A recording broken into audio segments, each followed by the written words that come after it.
De tempos em tempos, percebemos que pessoas de bem, dotadas de imensa fé, canalizam para nós sublimes orientações do plano espiritual, sendo cartas vivas de Jesus aos homens.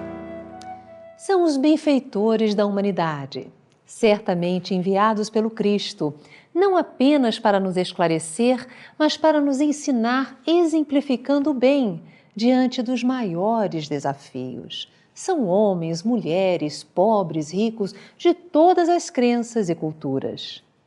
Francisco de Assis viveu na Terra como um discípulo de Jesus. Amou as pessoas, os animais, toda a criação divina e deixou um rastro de luz. Seu esforço para a conquista das virtudes e o soerguimento do reino de Deus em nós é reverenciado por todas as religiões.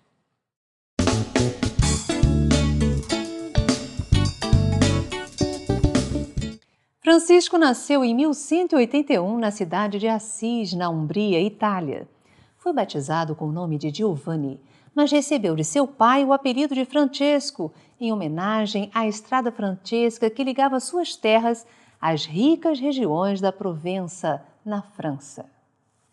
Atendendo a um chamado do Cristo, Francisco de Assis, como ficou conhecido, criou a Ordem dos Franciscanos, existente até os dias de hoje, com a intenção de reformar a Igreja, pregando a pobreza, a castidade e a obediência aos ensinos do Cristo.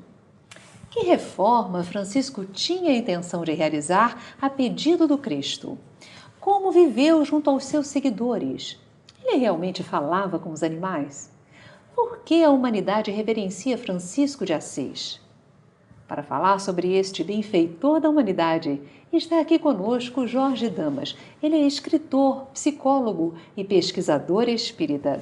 Bem-vindo, Dr. Jorge, ao nosso programa. É uma alegria estar com os nossos amigos do Despertar Espírita. A todos eu desejo muita paz.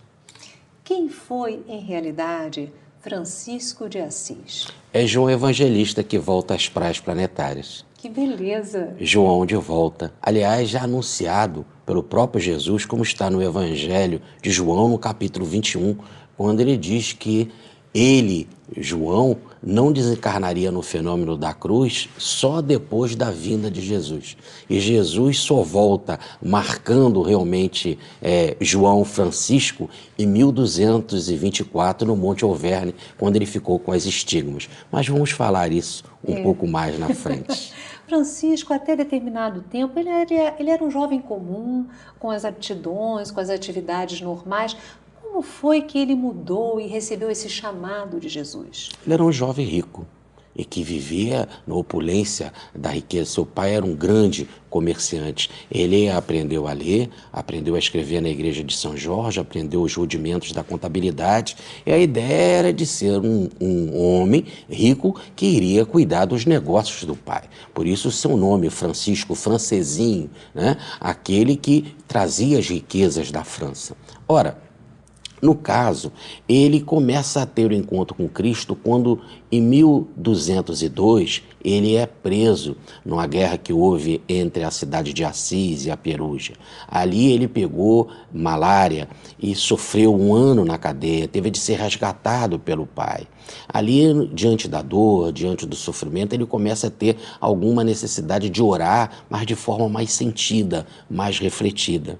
É assim, então, que ele volta para Assis, e lá em Assis ele resolve depois se inscrever num exército de um conde que estava lutando na Apulia para interesses materiais. E ele parte vestido de cavaleiro para ganhar o título de nobreza.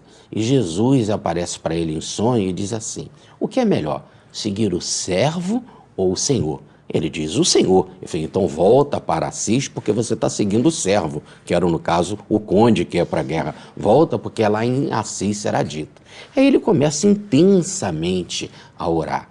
Evidentemente, para orar em paz, ele busca lugares de mais afastados da cidade. É assim então que ele vai para a igrejinha de São Cosme e São Damião, mais conhecida como a igrejinha de São Damião, que era abandonada, já estava há 100 anos mais ou menos abandonada. Ali antes era um convento dos beneditinos.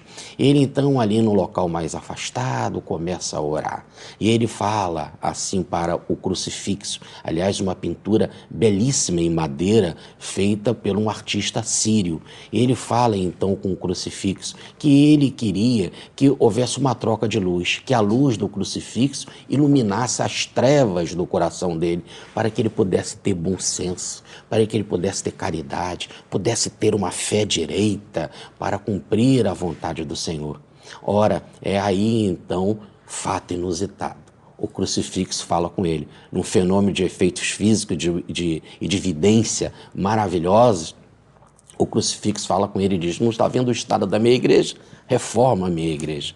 Ele inicialmente pensa no sentido material e como pedreiro ele reforma a igreja de São Cosme e São Damião.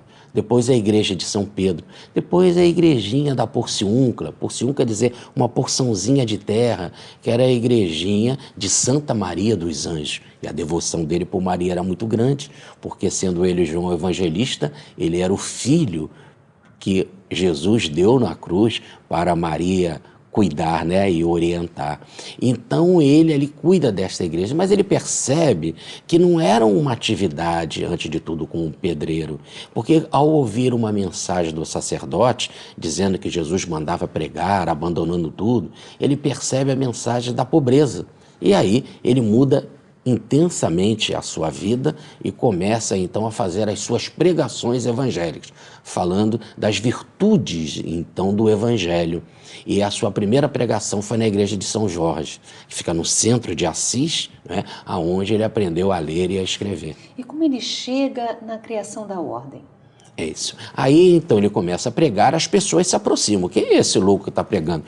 Ele é um louco, porque ele antes era rico, abandonou tudo. E, aliás, ele fez essa entrega na praça, na igreja principal, na frente do bispo, dos familiares dele, ele doa tudo, ficando nu e sendo abrigado pela igreja. Então, os nobres, os ricos se aproximam. Quem é ele? Que fato estranho aconteceu na vida dele? É um louco? E aí começam a perceber que o discurso dele era diferente, que ele era um homem sincero. O primeiro discípulo dele foi Bernardo, né, de Quinta Vale, e que convida Francisco para ir na casa dele. E aí ele finge que estava dormindo de noite, e ele observa que Francisco levantava à noite para orar. Ele falou: então esse homem é sincero, porque eu fingindo que estava dormindo, ele podia fingir também, né, ou no caso dormir, mas não, ele era sincero. Aí Bernardo acredita, doa tudo. Chama Pedro Catani, doa tudo. Depois vem Frei Egídio, dá a sua capa, doam tudo. E começam a seguir Francisco. E aí então começa a ordem. A ordem começa a crescer. 1, 2, 3, daqui a pouco eram 12. E precisavam de uma administração, né, de uma autorização, já que era um grupo. O Clube de Arte é um projeto de amor que ampara obras sociais espalhadas por todo o Brasil. Uma das instituições amparadas é o Polo Bezerra de Menezes, em Jaguaretama, no Ceará. O Polo Bezerra de Menezes acolhe famílias e idosos em risco social.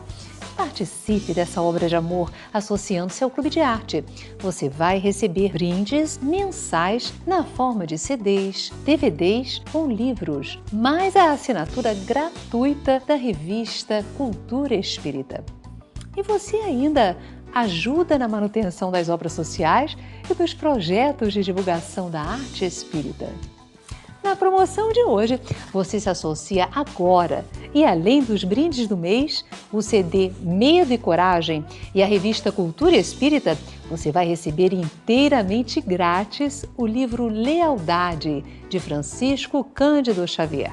Ligue 0 Operadora 21 3017 9800 ou inscreva-se pelo site clubedearte.org.br. O Clube de Arte é a arte a serviço do bem.